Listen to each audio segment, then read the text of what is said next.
4.4 million years ago, humanity didn't exist, but the world was alive, filled with strange creatures, terrifying predators, and our earliest ancestors struggling to survive. This isn't the world you think it is, and the truth may shock you. Today we step back in time, not thousands, not millions, but over 4 million years ago. Before fire, before tools, before even the first hunters and gatherers. What did life really look like back then? Who or what roamed the forests of Africa, and how close were they to becoming us? Stay tuned, because the answer will change the way you see the story of humanity forever. Let's build the world. Scene setting. Imagine East Africa, 4.4 million years ago. Forget the sprawling savannas we see today. Back then, the land was dense with forests, woodlands, and patches of grassland, constantly shifting with climate changes. The air was heavy with the cries of birds, the rustle of leaves, and the distant growl of predators. And in this world, Ardipithecus ramidus, our earliest known ancestor, was finding its place.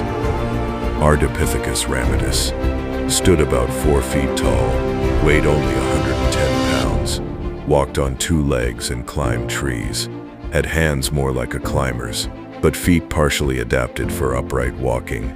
They weren't hunters. They weren't even gatherers in the way we think of early humans. They were scavengers and opportunists, searching for fruit, nuts, roots, insects, and occasionally small animals. Think of them as survivors caught between 2 worlds, the trees for safety and the ground for opportunity. The environment. The forests provided food but also danger. Giant eagles, saber-toothed cats, and giant crocodiles all waited for a chance to strike. Every step was a gamble. Climb too high and fall prey to raptors. Stay too long on the ground and risk ambush by big cats. Even water wasn't safe. Hippos and crocodiles lurked silently. Survival wasn't about dominance. It was about caution. The world didn't belong to them. It belonged to predators. Predators and prey. Dinophelus, saber-toothed cat, stalked the shadows. Giant baboons rivaled humans in size and aggression. Terror birds, flightless carnivorous birds, hunted small primates. And yet, these fragile ancestors endured. Why? Because cooperation was beginning. Living in small groups meant more eyes scanning for danger, more hands gathering fruit, more protection against ambush. Here's the real question. How do you survive when everything around you is stronger, faster, and deadlier? Ardipithecus faced a brutal paradox. On the ground, they were slow and vulnerable. In the trees, they lacked the agility of monkeys.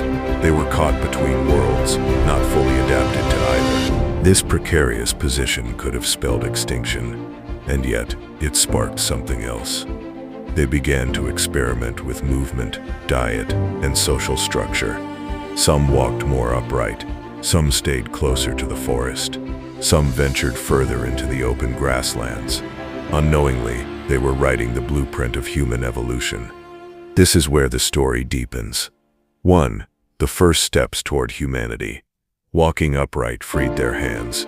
Free hands meant carrying food, protecting infants, maybe even throwing objects at threats. Over time, this small advantage became monumental. 2.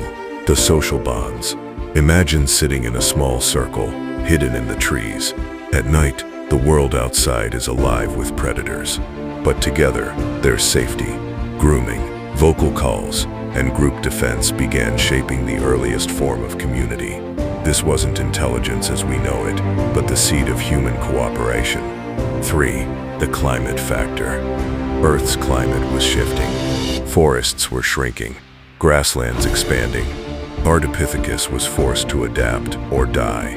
Those who braved the open land had more food but more danger. Those who clung to the forest stayed safer but risked starvation. This tension drove adaptability, a trait that would define humanity. Here's the twist. Ardipithecus wasn't the end of the line. They were a fragile experiment, one that could have vanished, but their adaptations opened the door to something greater. From Ardipithecus came Australopithecus, creatures who walked more confidently on 2 legs. From them came Homo habilis, the first tool makers, and eventually Homo sapiensis, Without those uncertain steps, that fragile existence, humanity might never have existed. The danger, the predators, the struggle, they weren't just obstacles. They were the forge that shaped us. So what was life like 4.4 million years ago? It was not the life of hunters and gatherers. It was the life of the hunted creatures, balanced between survival and extinction. They didn't dominate their world, they survived within it. But in that fragile survival, the seeds of humanity were planted. Ardipithecus ramidus wasn't just an ancestor. They were the dawn before the dawn, a living experiment that would one day lead to fire, tools, and civilization itself.